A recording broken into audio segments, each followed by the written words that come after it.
Hello, guys. Welcome to another edition of Pink Sock Podcast. We have a very special guest after we do this little intro. He is Garry Peterson of the Guess Who. Don't go nowhere.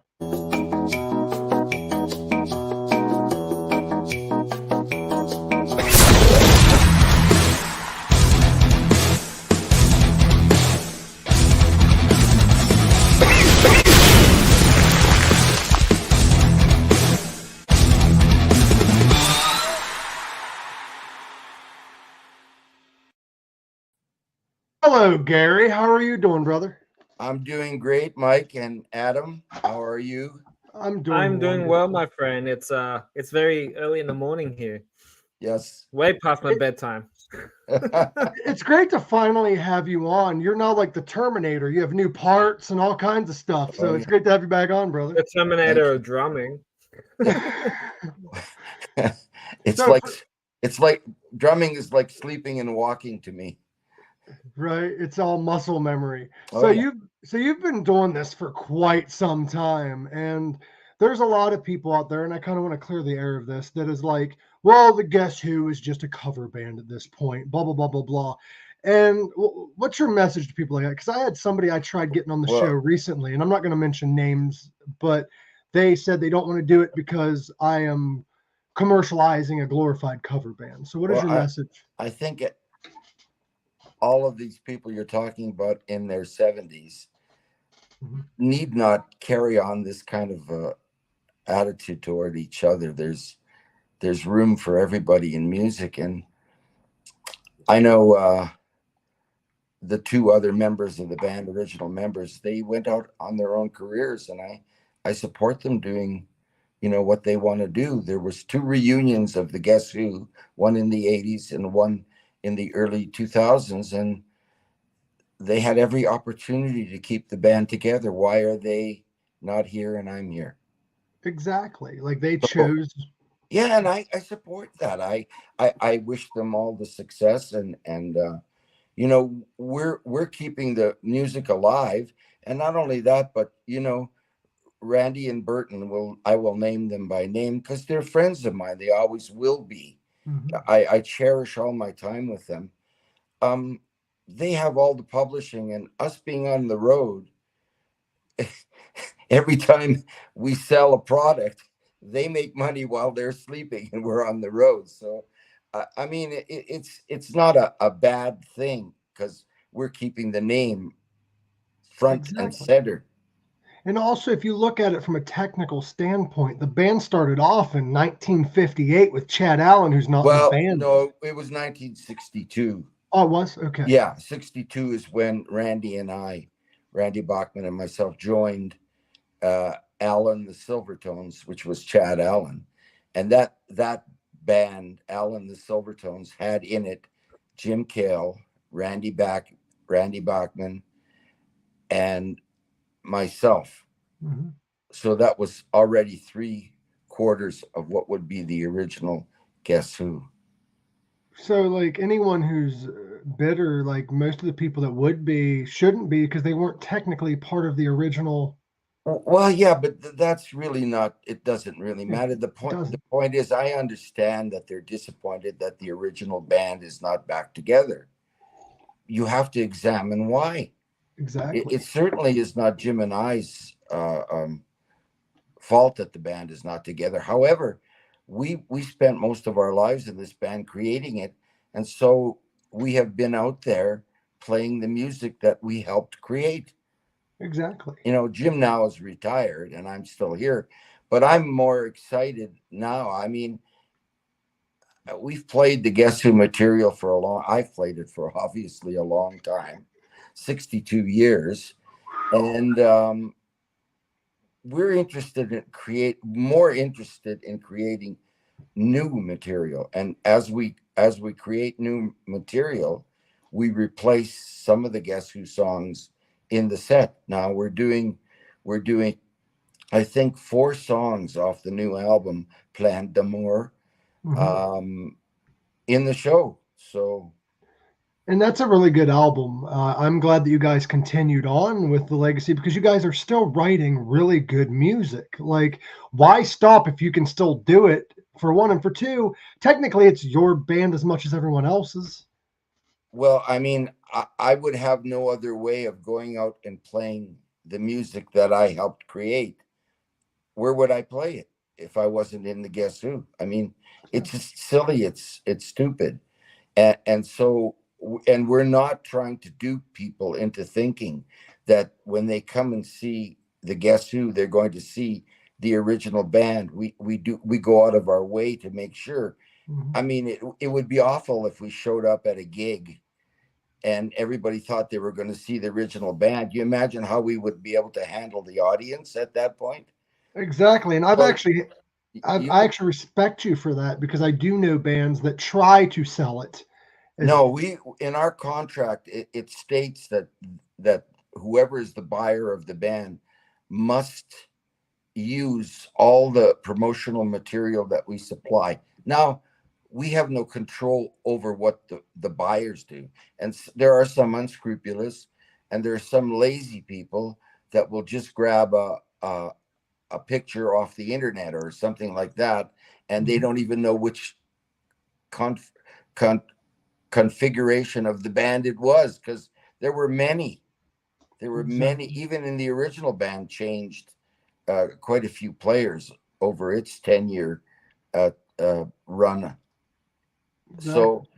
So we try to go and if we find out that somebody's been doing that, we try to correct it. But as I said, we're more interested now in creating new music. Derek Sharp is an awesome talent, a great singer, great producer, great songwriter, and he's kind of the driving force.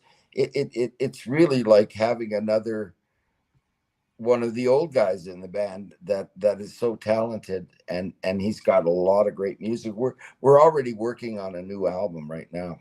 That's exciting. I really do enjoy Derek's vocal style. It reminds me of like kind of the older Guess Who in a way, with like more of a modern sound. You have to understand that really, if you compare the group of musicians here to the original group of musicians, we all listen to the same and love the same bands. So obviously, we're going to write material influenced by our heroes. And so that's where it is. Although it's in our own style, this particular group of people.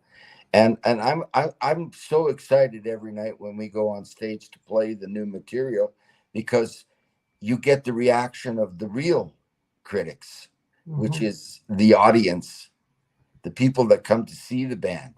You know, they tell you whether you're on the right track or not. And to be honest with you, putting 4 or 5 songs off the album in the set amongst those hits that are 50 years old, it took a lot of courage, and they're getting as good a reaction alive as the original band's material.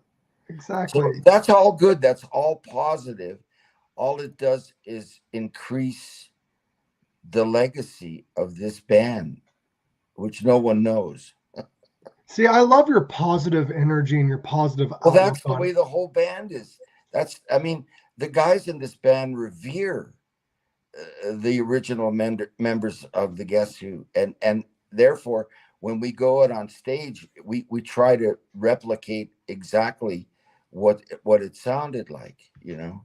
So I do have a bit of a question, because I was a little confused when I was reading some notes and stuff. I saw that you had left the Guess Who in what, 75 to join Bachman Turner Overdrive, which was a great album, by the way. Well, actually, no. I mean, the original band broke up 75, and then I took a year or 2 hiatus where I did some other things. I came back playing with Burton Cummings in his solo career. Oh, I didn't know that. So I was with Burton I did 2 albums with Burton in his solo career, and was in the touring band. And from that band, I got a call from Randy Bach. Well, I should back up a little bit. That was a big band. Then Burton did a trio thing, which I was also involved in. And during the trio years, I got a call from Randy saying, would you be interested in doing the BTO reunion? And I thought about it and I said, yeah, sure, I'll do it. I thought it would be kind of interesting to play a little bit different style, a little bit harder edged. So I did that for a while. And then from that, I came back to Jim Cale's version of the band. So that's kind of the cycle. So if you look at it, I've played with every member of the band in their solo projects. That is cool. So like I say, either I'm a really great drummer or I work cheap. It could be a mixture of both. But no, the question that a friend of mine had was on the website. It says that you've played on every Guess Who album, which is true. But there was a version of Guess Who that released Jim 3 Cale's, albums. yeah, Jim Cale's very... when Jim Cale put the band back together, his version, he had Kurt Winter, who was in the band. He had Donnie McDougall, who was in the band. And he wanted me to play drums in that version. And I actually rehearsed with them for a while, and I thought, I don't know, these guys are all crazy maniacs. I'll be totally out, because I don't drink, I don't do drugs, and so on. And that was kind of a part of the scene at that time. I thought, do you really want to be the kind of the odd guy? And I thought I should have probably stayed, and it would have had more continuity, but I didn't. So that was how that happened.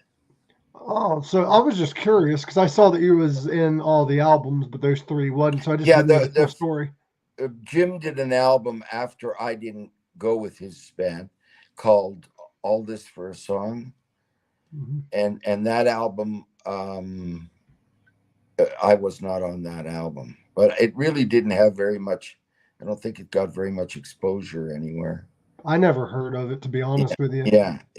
So technically, it's right. That's the only album I didn't play on. But I could name other guys that I played. I played on really everything from Shakin' All Over all the way up, all the hits that were released in the United States. You was on all the successful albums. Nothing against what they did, but no, of course not. But that was a hard hill to climb for Jim Cale to try and keep the name and keep it going. But it's a hard legacy to hold on to. Here we are today, and I'm so happy that I'm together with this group of musicians. I never thought I'd be with another talent, like Derek is such a great songwriting talent, equally to Burton.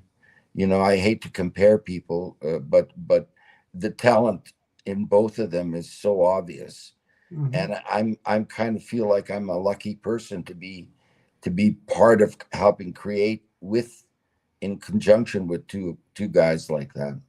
What amazes me about you too is I read you started drumming when you was what, 4? Yeah, on stage, 4 years old. Yeah. How you hardly have any recollection or memory, and then your earliest memory is playing drums. Well, actually, my dad started teaching me when I was 2, so I have no. As long as I can have memory, I've played drums. It's like you walking. You don't remember the day you started to walk. I don't really remember the day I started to play drums. So was your dad a drummer and musician? Yes, he was. So what kind of bands was he in? He played in nightclubs, which was very heavy in the 40s and 50s. It was jazz, standards, kind of old standards. And so I really came from that world of big band and jazz, because that's what I learned first. And then when I met Randy Bachman, playing Little League Baseball, he asked me, he knew I was a star already in Winnipeg. I was well-known. And he said, would you like to have a band with me? And I said, yeah, to play rock, which was of my era. up until that time been playing with people that are like 30, 40, 50 years old. Yeah. And I'm like 10, 9, 8, 7, you know. There was not a real emotional connection there. And it was great for me to come and play music of my time, which was rock. So that's how I transitioned over to that. So you guys have had a lot of successful albums, but the one that really helped you guys make it, if it's fair to say, was American Woman. Did you expect that album to be as huge as it was when you were recording it? I don't know if you ever expect that. You hope. I mean, for myself, speaking for myself, you hope it will be. But if you think about it, by the time we did American Woman, we had These Eyes, Laughing, and Undone, a double-sided hit record. So it kind of seemed like, that American Woman would be a successful album. And it did have on that album American Woman, No Sugar Tonight, and No Time. So, and there again was another double-sided hit record. But it was very special in that the 45 was American Woman and No Sugar Tonight. So it was an A and B side that both charted #1. And I think there's only 3 other entities in rock that have ever done that. I don't know today, but historically it was the Beatles, the Stones, and Elvis and us. See, I'd put you guys up over those artists. Well, I wouldn't do that because those are the godfathers of rock music. I wouldn't say, just for that one thing, having a double-sided #1 hit, that's where we are with them. But I don't compare us to those people. In my opinion, though, you guys should be at least put up there on like this other psychedelic rock groups like Pink Floyd and those kind of groups, because you guys really did like change the landscape of that genre of music back then. I don't think we were given credit for that. We were considered an AM top 40 singles band. But if you go back and listen to our 14 albums, there's a lot of crazy stuff on the albums. And I think people at that time, it was AM and FM. You were either an AM artist or an FM artist. Some crossed both, but for the most part, and I don't think FM wanted to play us very much because we were a quote unquote pop group with hit singles. We weren't underground cool like the FM. Well, if you go through, like you said, your discography, like the early days, you guys were kind of like a pop band, similar to like the Beatles, and then you evolved into like the psychedelic art rock and just went down that pathway. And a lot of people don't give it that recognition because they only listen to the hits. Yeah, they didn't listen to the album cuts. I could play you cuts off the albums. You would never know it was the Guess Who. Exactly. If you hadn't listened to it. So, I mean, from that point of view, yeah, we just got credit. I mean, to do 14 albums, that's huge. Exactly. I mean, there's not many artists of that era that got to do that many albums. Let's be honest, bro. There's not a lot of bands from that era that's still doing it. Yeah. Well, there are a few bands like Jethro Tull just had a new album released, so it's kind of cool to see that. It's tough for old bands. There's no when you want to, and there's always music inside artists, but there's no outlet for it. Maybe the internet now is letting the artists that really want to record and to try and get it out via that way, because the record company thing is totally not what it was. We recorded an album, they put it on radio, it became a hit, we went out and supported the album by touring. So what do you right think now it's backwards. If you do albums now, you do it so you can get touring dates. Before you did touring dates to support your album. To It's add to so, what you're saying is my question is, you've been in the industry for long enough to be able to answer this. What do you think of the modern landscape of the way music is with like streaming and stuff? Do you think it's a good thing that you can get out easier? Or do you think it's way oversaturated? well, it's a double-edged sword, isn't it? Mm-hmm. More people have an opportunity to create music and to put it out there.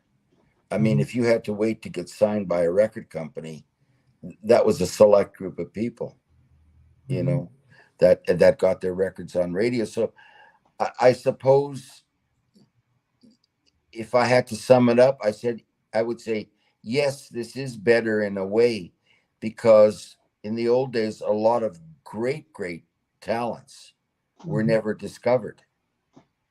So we've got the internet. The only thing that the internet does, which is bad, most people won't go on and listen to a whole album. It's click, click, click. Your attention, the people's attention span now is different. But in answer to your question, I think it is better for artists now, because you can make a record. It's digital. I agree with that, but also back in the days, you would only sometimes hear the hits because you were listening to the radio. Advertising is much different now. Like, there's a lot of bands. To be honest, I didn't even know you guys had a new album because advertising just isn't there because there's no radio. No, people don't listen to it anymore. Which is why, and this is, again, we're learning. I have one foot in the old world and one foot in the new world, the technological world. So we're actually relearning. I mean, all of us are, I guess, in the band now are close to average age of 60. So it's not exactly the internet generation, but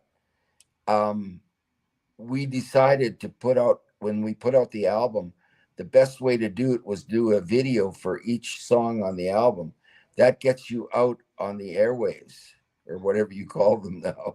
At least you guys are willing to stick with the times. We have to find out the best way to get our music exposed to the masses. And what we decided was we would and put a video out for each of the 8 cuts on the album. And I think we have 7 done now. We're about to do our last one in Las Vegas next week when we play there. And so I think we will continue that trend with the next album. Can I give you an idea for the next album? Because this is what a lot of artists do, and it does help. Instead of releasing the album and then the singles, a lot of people release like music video or single and then the album after they've released so many singles, or all of them. Well, how we did it was we released a single and video every 8 weeks. So we still have, and the album came out in August. Okay. So we're still talking about it. Most albums are gone in, a month. Yep. And so what I'm saying is we still have 3 videos, which will take us into February. So we'll have had exposure from August to February with this album.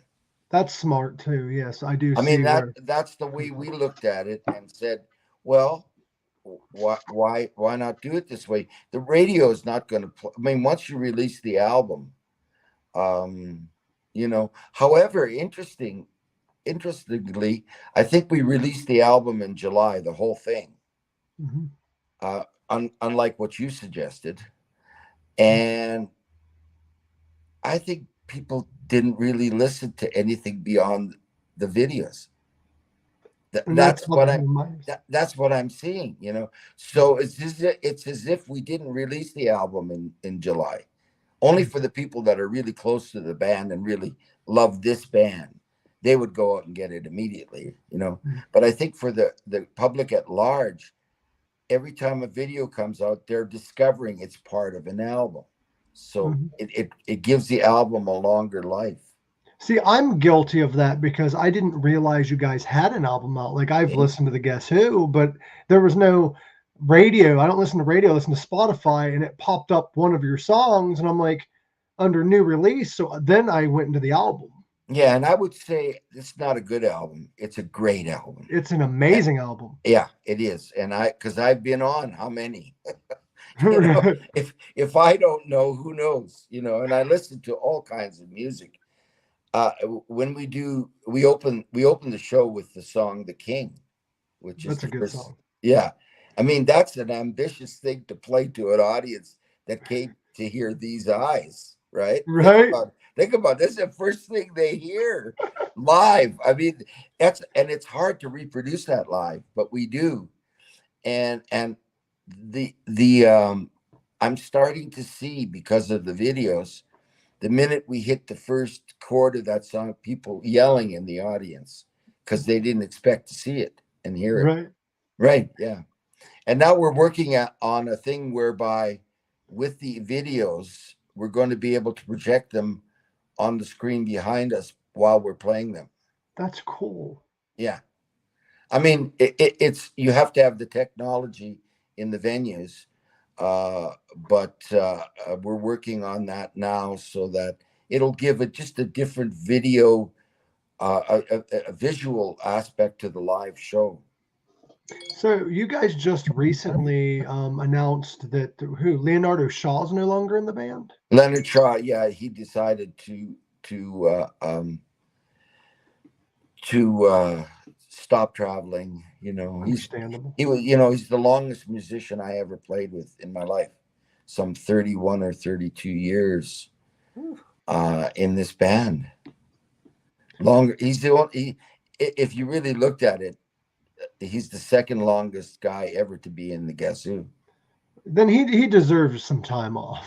I guess so, yeah. Just a little one. Yeah. So since you have shows now, like you're about ready to do a tour, is there a replacement for him? A fellow by the name of Teddy Zigzag.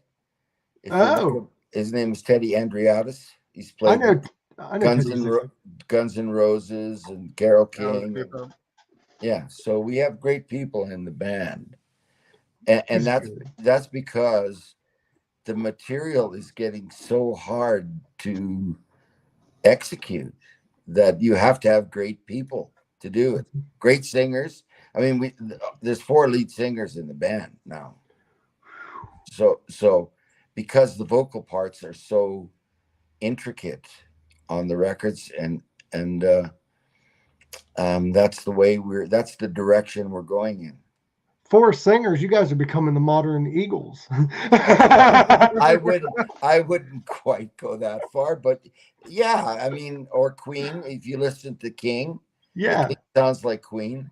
It does. I said that, and I didn't want to compare. Yeah, and Jellyfish, of course, which is we all love that band, you know.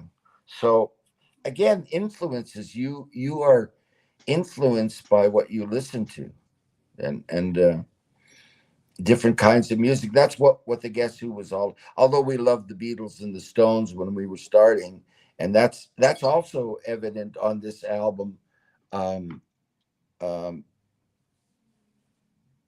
The influence of the Beatles, you can hear it in some of the cuts, and that's because we loved and revered these bands. See, I heard the Beatles influence, and I definitely heard the Queen influence in Jellyfish on The King. That is a great track. I'm like, yeah, they're channeling their inner Queen with this one. Yeah. And like I said, we loved all those bands, you know, and I mean, not out and out copying them, but in other words, just you take things you like and put it as part of your music. There's no problem with taking influence. And I do have something that I was wondering too, is outside of music, let's get to know Garry Peterson a little bit. What are your hobbies, and what do you enjoy doing? They were. I had hobbies, but right now this has become I mean, for instance, we're playing 4 nights right now, sold out nights at Park City ski resort here in Utah. We're going next week to Las Vegas to do another video for 2 days, and a photo shoot, and then a concert at the Golden Nugget. So there isn't much time I used to play golf. I used to ski. Of course, as you get older, that's a little bit hard. And actually, I thought about it. I skied as a drummer, 4 limbs that could become, I must have been out of my mind. I have to give you a freaking round of applause because you said you're what, 78? I'm 78, yeah. And you are still, drumming is not an easy instrument. It takes a toll on the body, and you're still going strong. I have aches and pains every night, but this will be a real test here because we played last night. Mm-hmm. This is at 7,000 feet. So it's hard for the vocals. Mm-hmm. It's hard. You need oxygen, and so we'll do the 4 nights here, and then going to Vegas, doing all that stuff. We'll see how good I hold up. So what is your secret though? Because you travel a lot. What's your secret for jet lag and stuff? Like, how do you deal with that? I guess my body's so used to it. I mean, I'm in the band 62 years traveling. I mean, all the places that we're going to now, I've driven to 5 times in vehicles on the ground to play them. Now we're flying. So, I mean, it's just been part of my life for so long. I guess my body just said it's difficult going home and getting into your home scene for a couple of days or 3 days or even a week, and then you got to go on the road and get into the road mode. It's coming and going is very difficult. I just got you heard it being my text here. Mm-hmm. My wife's in the middle of a tornado right now in Florida where I live. Oh, shit. So she sent me a video, I guess, of what's going on there. It's been going on for 2 days. There's an example of what we sacrifice to be on the road, and the people who are our loved ones, our family, our friends, they have to share you with the world. That's the real heroes of this tale, is the people back where our grounding is. And we all have families, we all have children, and some of us have grandchildren. So are your children in music? No, my son is a master carpenter, but he loves music. He loves bass. I bought him a bass, and he never really played it. But I think sometimes they look at your life and go, I don't think I want that. They see, they see that you're not there for all kinds of important occasions, births, deaths, marriages. You're on the road. Jim Cale was we were in England when his father died. So, there's huge sacrifices by the musician, and even greater sacrifices by family and friends. I have a lot of love and respect for you because of how long you've been doing it, and the fact you're still putting in those sacrifices to chase your dream, because that's all it is. It's so entertaining people is like a drug. Mm-hmm. In the sense that what you get back from the audience, it's almost like being a doctor of the soul, going in and playing music for people and seeing what it does to them emotionally. And to me, it's like a healing process. So your new nickname from me, every time I see you, is going to be Doctor of Soul. Well, and when you start the show, let the healing begin. There we go. Are you guys planning on coming out towards like the Pittsburgh, PA area? Because I'd love to see you. It's so funny. And I'm not a creature of the internet. Mm-hmm. There's this thing called the Guess Who webpage, website. Right across the top, there are things that say band, tour, merchandise. You go with your little finger and you click on tour. I know how technology works, Gary. I can't tell you enough how many times I talk to someone and they say, well, when are you going to be here? Right? Like I'm carrying this in my head, right? All the tour dates are up on that website that you can look at and see where we're going to be before I know it, because and the only reason they might not be up there is because when we book with certain venues, they want to make the announcement first before you put it up on your website. That's bullshit. Well, but that's part of the, I don't know, makes them feel like well, in a way it's flattering because they're saying, we've got you coming and we want to make the announcement because it's exciting. That's the kind of thing it is. But really, for any of those people that want to know anything about when the band is coming to where you are, and it's so funny. I read the Facebook page. And I'm like, why don't you come to Australia? Why don't you come to Canada? We can't just go and show up. Someone has to book us. Exactly. And say, we want you to come here. And then we have to make sure that monetarily we can, at least break even. You don't want to lose money to go places. But really, it's not, and people take it personally that we're not coming where they are. We can't just show up there. We have to be booked. So what I say to people is, if you know of a venue that would be appropriate, just call the venue and say, book the Guess Who. We would love to see them. And that's the way we have to do it. To answer my own question, I guess I'm going to be seeing you guys on April 27th of next year. How easy was that? I love your sarcasm. Can we be friends now? We're friends now. If you hung around this band, it's merciless. I love it. We have 3 Italians, I think, in the band.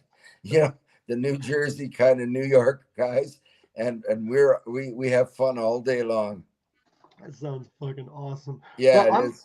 I'm going to probably let you go soon because I know you've got a show tonight. You need to rest up. Yeah, I want to call back home to see whether my house is standing or not. My poor wife is there. You're in our thoughts, Garry. I would love to have you back on to talk about other things. Anytime you know how to get a hold of me. I will. It's my schedule permitting, even if I'm at home. I love to talk to you, and I enjoyed this immensely. All right, Gorak, did you have any questions before we let Garry go?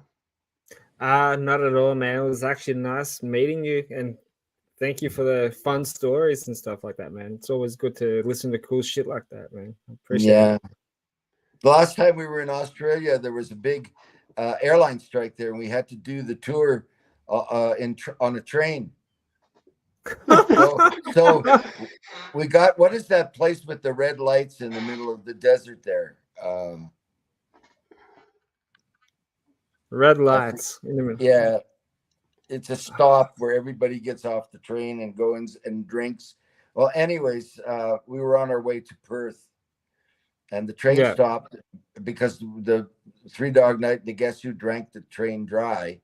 So they stopped there. The conductor had to come and get them out of the bar there, so the train could go on. So that's a little Australian story.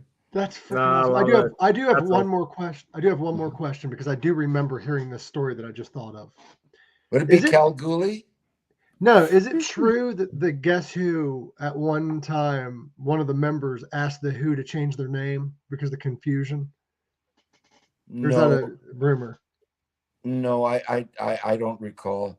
You mean after we got the name? Yeah, I do believe. I just heard a rumor that like the Guess Who and the Who kind of like had a discussion about. I am unaware of any official.